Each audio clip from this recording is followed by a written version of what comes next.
नमस्कार। मेरा नाम अभिषेक श्रीवास्तव है। इस समय हम एक मुद्दे पर चर्चा करेंगे जो कि सुप्रीम कोर्ट के द्वारा वर्डिक्ट लाया गया है, जिसमें कि लड़कियों को कुछ विशेष अधिकार दिए गए हैं। उस पर बातचीत करने के लिए हमारे साथ एडवोकेट मुनि कुमारी हैं, जो कि पटना हाई कोर्ट और सुप्रीम कोर्ट में भी प्रैक्टिस करती हैं। उनसे बातचीत करेंगे, जानने की कोशिश करेंगे कि जो सुप्रीम कोर्ट के द्वारा जो वर्डिक्ट दिया गया है, उससे क्या कुछ फायदे होने वाले हैं लड़कियों को, उससे कितना नुकसान है, तमाम चीज़ों पर बातचीत करेंगे। मीनू जी, स्वागत है आपका। नमस्कार।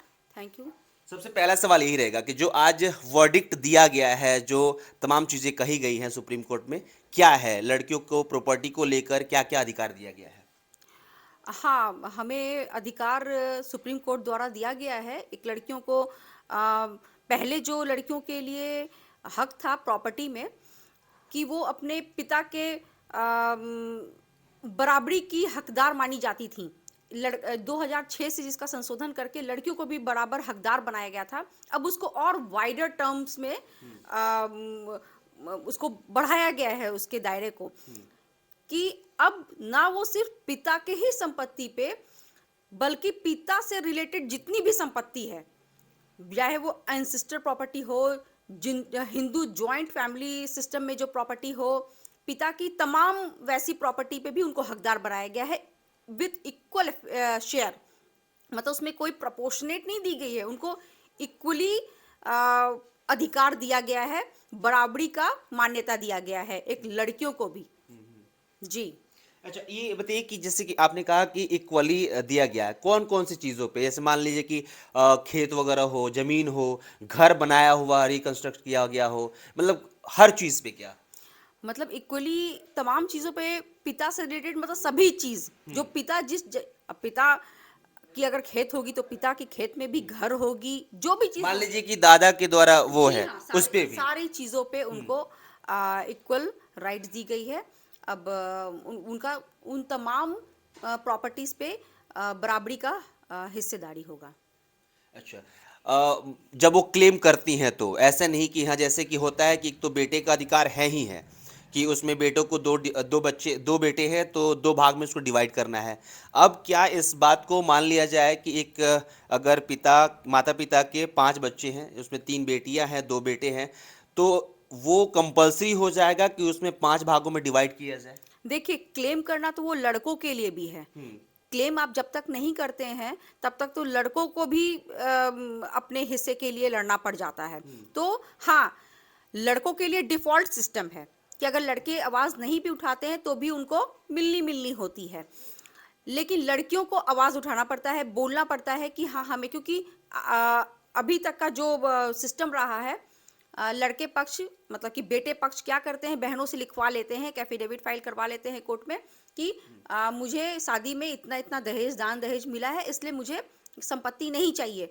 तो अभी भी आपको नो ऑब्जेक्शन लेना पड़ रहा है बहनों से, उन परिवार को। तो लड़कियां क्लेम नहीं करती नॉर्मली, वो अपना नो ऑब्जेक्शन फाइल करती हैं कि भाई हम भाइयों से क्यों लड़े। लेकिन अगर वो क्लेम करती हैं तो उन्हें जरूर मिलेगा, जो और उनको मिलना चाहिए, क्योंकि लड़कियों को जब जिस कानून दिया गया है और इसको सिस्टम में बैठाना पड़ेगा, माइंडसेट बैठानी पड़ेगी कि हाँ अब बेटियों को भी हक और हिस्सा देना है। देना है। चलिए, पहले के चीज़ों पे आ जाते हैं कि पहले लड़कियों को क्या क्या अधिकार दिया गया था जिसमें कि अब बढ़ाया गया है? लड़कियों का पहले भी 2006 से उनको हक दिया गया था, लेकिन पिता की संपत्ति में वो एक स्पेसिफिक राइट दी गई थी, और उनकी राइट थी, लेकिन वो पूर्ण रूप से इफेक्टिव नहीं थी, ग्राउंड लेवल पे इफेक्टिव नहीं थी। कुछ गिने चुने थे मामले जिसमें थे, और वो भी कारणवश रहा। कोई डिफॉल्ट सिस्टम नहीं है कि जब बट रहा है तो बेटियों को भी देना है। ये बेटियों के लिए कुछ नहीं है हमारे समाज में।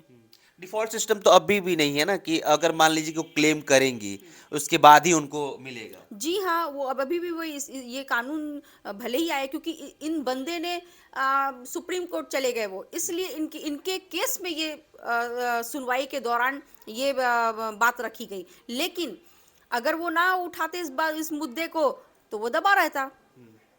बात साफ है कि आपको कोर्ट कचहरी दौड़नी पड़ती है। डिफॉल्टेड सिस्टम तो कुछ है नहीं कि आप नाइंसाफी नहीं कर सकते, कि माँ बाप नाइंसाफी नहीं कर सकते अपने बेटे और बेटियों में। लेकिन कायदा तो यही है ना, सिस्टम तो वही चल रहा है, ग्राउंड लेवल पे तो वही चल रहा है।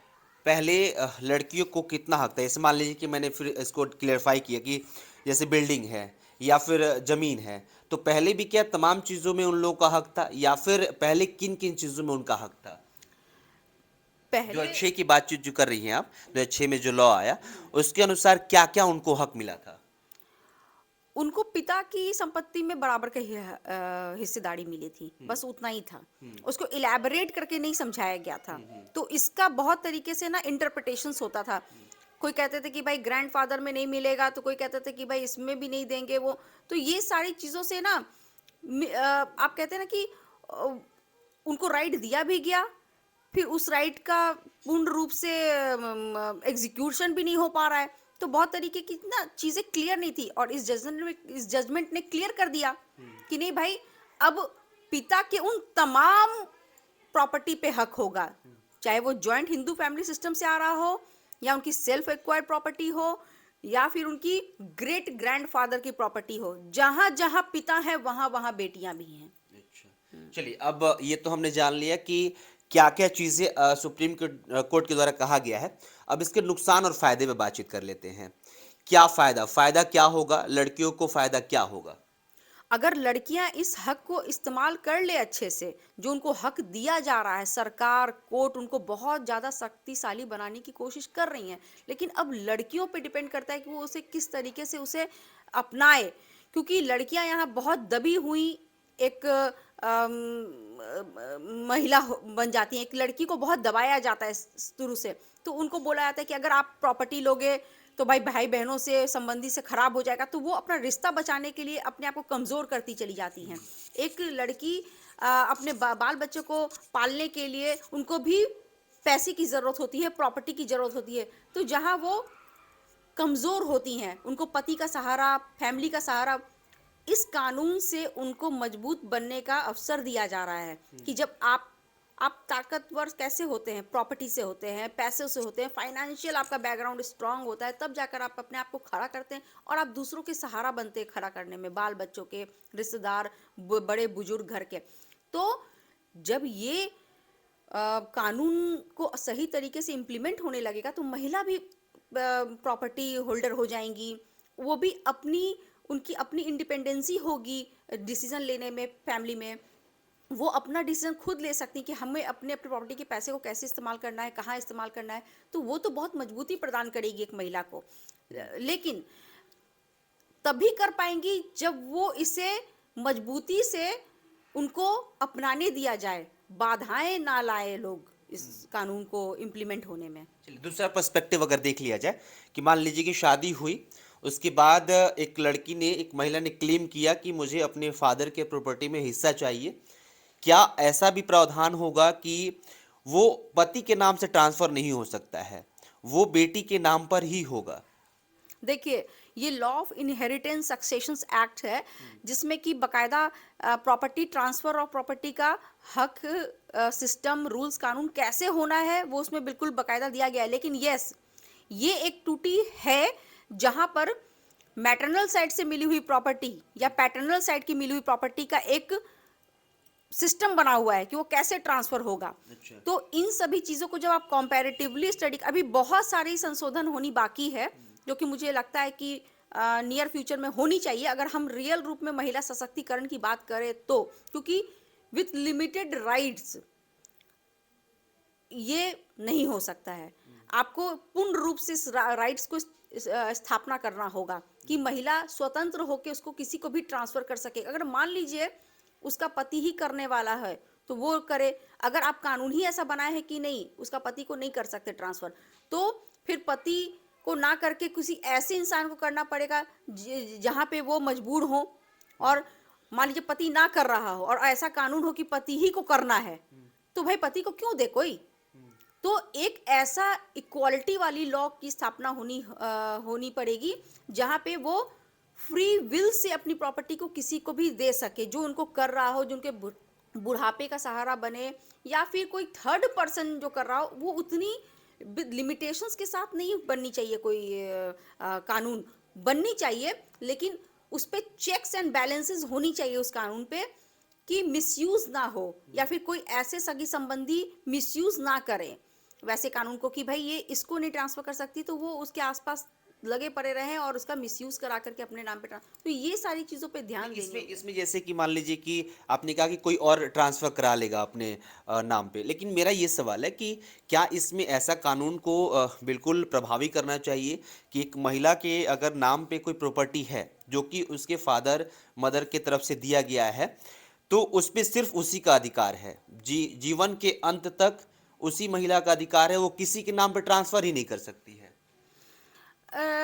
ये फिर ना बहुत तरीके का कॉन्ट्राडिक्शन को पैदा करेगा। जैसे कि आप ट्रांसफर नहीं कर सकते तो आपने दे भी दिया और आप उसको बांध भी दिया। अच्छा। स्वतंत्रता तो नहीं रहेगी ना एक फीमेल को अपने बारे में डिसाइड। वो इसको कहते हैं कि limited powers, power given with limited power. तो ऐसे फिर पावर तो कॉन्ट्राडिक्टरी हो जाएगी ना। तो इसलिए ऐसी कानून की स्थापना होती है जहाँ पे उसका उसको बनाने का ही उद्देश्य होना चाहिए। ऐसा ऐसा इसका क्या उद्देश्य, जब आप ट्रांसफर ही नहीं कर सकते तो वो घूम फिर के तो उसी लॉट में चली जाएगी फिर प्रॉपर्टी। तोड़ निकाल ही लेंगे ना लोग, जो अब क्योंकि महिला प्रताड़ना की बातचीत हमेशा होते थे, अगर इसमें अगर महिला जिस तरह से प्रताड़ित होंगी कि मान लीजिए कि उसकी प्रॉपर्टी है, वो जानती है कि उसको प्रताड़ित किया जाएगा, फिर भी अगर ससुराल वाले चाहते हैं कि नहीं मेरे नाम पे कर दे या फिर इसको सेल कर दे, तो फिर तो सारी चीज वही जीरो बटा सन्नाटा हो जाएगा। बिल्कुल। तो यहाँ पे है ना कि इसको चेक्स एंड बैलेंसेस दिया गया है, हमारे कानून में इसकी प्रावधान है, लेकिन इसको और भी थोड़ा इम्प्लीमेंट कराना, एग्जीक्यूट कराने में थोड़ी और भी मेहनत है हमारे जुडिशरी को। इसको और भी में बहुत सारे केसेस फाइल हैं जिसमें कि ऑर्डर्स आएंगे या फिर कुछ इस तरीके की बात वाया पीआईएल या फिर कुछ इस तरीके से रखा जाए तो इस कानून में और सख्ती लाने की जरूरत है। नुकसान पे बातचीत कर लेते हैं। ये तो फायदा रहा कि जो कि महिलाओं को सशक्त करेगा, नुकसान क्या होगा इससे? लड़की को, उसके परिवार को कुछ नुकसान होने वाला है इससे क्या? देखिए, एक बच्चों में भेदभाव जो होता है ये प्रॉपर्टी से ही स्टार्ट होता है। जब लड़की की शादी कर दी जाती है तो उसको बस दान दहेज दे करके हटा दिया जाता है। उसके बाद वो शादी के बाद उस पर क्या बीत रही है, क्या हो रहा है, वो परिवार वाले अगर ध्यान दिए तो दिए, नहीं दिए तो कोई देखने वाला नहीं है उस औरत को। तो कहते हैं ना कि ये नुकसान तो इसमें कुछ भी नहीं है, फायदा ही फायदा है। क्योंकि वैसे केस में अगर भाई और परिवार अगर उसको ना भी देखना चाहे तो वो जानेगा कि मेरी बहन को इतना देना है मुझे, तो वो अगर मैं करूँगा तो मेरे पास ही आएगा। तो हर कोई उसको मजबूती से उस लड़की को मजबूती से देखेगा और उसके लिए बहुत तरीके के रास्ते खुलेंगे। नुकसान मुझे कहीं नहीं दिखता कि इससे कोई नुकसान है। नुकसान बस यही कि अगर महिला मजबूत ना हो और वो इस राइट को सही तरीके से इस्तेमाल ना कर सके तो लोग मिसयूज कर सकते हैं उनके प्रॉपर्टी ट्रांसफर राइट्स को, उसके प्रॉपर्टी के जो भी राइट्स, रिलेटेड राइट्स हैं, उसको अपने कब्जे में करने के लिए। तो वो एक नुकसान है। लेकिन महिला मेरे ख्याल से जब इतनी पावर्स आने लगती है तो फिर खुद ब खुद लोग स्ट्रांग होने लगते हैं। तो वो सारी जिम्मेदारी एक उस महिला पे होगी कि वो अगर उसको ये राइट्स मिल रही हैं तो किस तरीके से उसको बचाए। ठीक है, बहुत बहुत धन्यवाद Meenu ji. Thank you so much. ये थी हमारे साथ मीनू जी। इनसे फिर हम जुड़ेंगे कुछ नए सेक्शंस के साथ, उसको डिफाइन करेंगे। हालांकि आज जो सुप्रीम कोर्ट के द्वारा जो वर्डिक्ट आया है उसमें महिलाओं को तमाम चीज़ों पे, पिता की तमाम प्रॉपर्टी जहां भी पिता का नाम है वहां इक्वल राइट दिया गया है कि जितना लड़कों के पास राइट है, यानी कि अगर किसी पिता के पास 1 बीघा ज़मीन है, 4 बच्चे हैं, तो वहां 5-5 कट्ठा चारों को डिवाइड किया जाएगा, जो कि सुप्रीम कोर्ट के द्वारा आज वर्डिक्ट दिया गया है। हालांकि क्या कुछ फायदे होंगे, क्या कुछ नुकसान होगा, कितना महिलाओं को सशक्तिकरण के तरफ देखा जा सकेगा, तमाम चीज़ों पे हम बातचीत कर रहे थे। लेकिन सबसे बड़ी बात होती है कि कोई भी नियम कानून आते हैं, कोई भी वर्डिक्ट आता है तो उसके लूपहोल्स क्या है उसके बारे में हम बातचीत करते रहेंगे। फिलहाल मीनू जी का कहना है कि इसमें और भी सख्ती लाने की ज़रूरत है, कुछ ऐसे बैलेंसेस बनाने की ज़रूरत है जिससे कि महिलाओं को और सशक्त किया जा सके। क्योंकि कई सारी चीज़ें, कई सारे टर्म को देखा जाए तो इसमें देखा जा सकता है कि जब महिला के नाम पे कोई प्रॉपर्टी होगी तो उसके बाद किसी के नाम ट्रांसफ़र कोई अगर ज़बरदस्ती कराता है तो फिर क्या कुछ उसमें किया जा सकता है, इसके बारे में अभी चर्चा नहीं की गई है। फिलहाल क्या कुछ इसको लेकर सामने आएगा हम आप तक लेकर पहुंचेंगे। फिलहाल इस एपिसोड में इतना ही, अगले एपिसोड में फिर हम आपसे जुड़ेंगे। फिर मीनू जी से बातचीत करेंगे। महिलाओं से जुड़ी चीज़ों पे हम मीनू जी से लगातार बातचीत करते रहेंगे। अगर आपकी कोई भी सवाल है कमेंट बॉक्स में लिख सकते हैं, हम मीनू जी से जुड़ के उस सवाल का जवाब लेंगे। कोई भी ऐसा सेक्शन है जिसके बारे में आप जानना चाहते हैं, ये भी कमेंट बॉक्स में हमें लिख सकते हैं। हम जुड़ेंगे और जानने की कोशिश करेंगे कि आखिरकार वो सेक्शन, वो आईपीसी की धारा क्या कुछ कहना चाह रही है। फिलहाल इस बातचीत में इतना ही। बहुत बहुत शुक्रिया।